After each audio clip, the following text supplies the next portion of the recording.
We've all been there, right? Parenting is just full of challenges. But what if I told you that every single tough moment is actually an opportunity in disguise? Today, we're going to open up the Positive Parenting Playbook and explore how to turn those daily struggles into some pretty amazing moments of connection and growth. And this quote, it really nails the core promise here. Look, it's not about being a perfect parent. Let's be real, that doesn't exist. It's about getting curious, understanding what's really happening beneath the surface.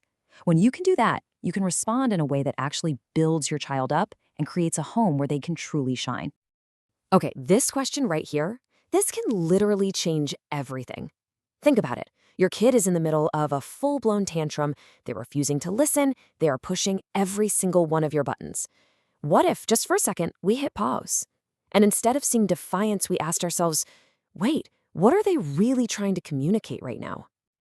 And that one question leads us straight to the single biggest idea in this entire playbook. And it's this. Behavior isn't just something to manage or stop. It's a language.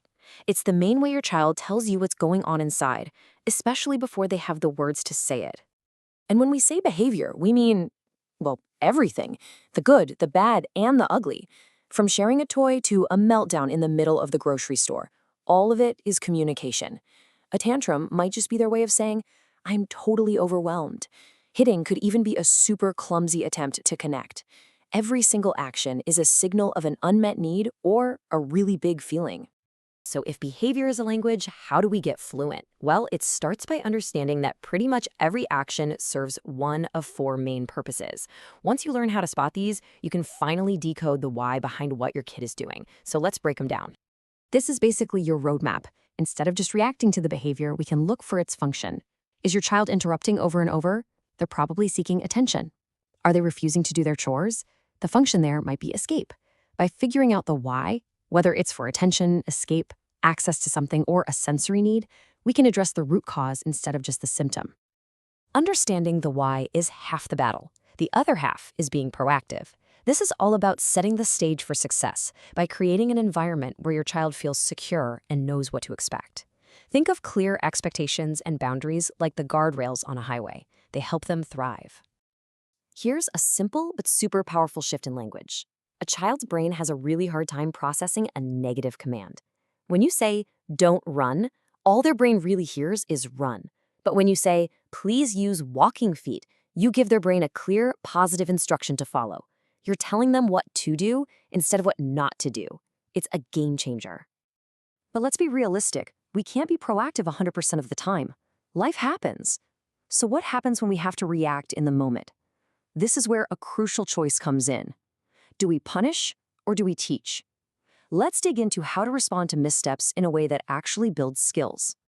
Okay, here's the critical distinction. Punishment makes a child pay for a past mistake, and it often leads to shame or feeling isolated. Correction, on the other hand, focuses on future learning and teaches them how to get it right next time. One stops a behavior for a moment, the other builds a skill for life. And this translates into a clear 5-step process. So when you need to step in, you can just follow this framework. Notice the flow.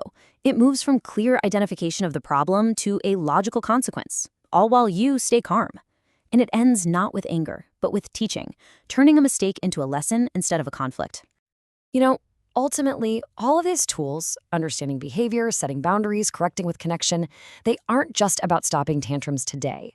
They're about building the skills for a lifetime. The real goal here is to teach our kids how to manage their own big emotions and actions. That, right there, is self-regulation. So let's just recap the key takeaways from this playbook. First, all behavior is communication. Always look for the why. Be proactive with clear expectations. Correct to teach, not to punish.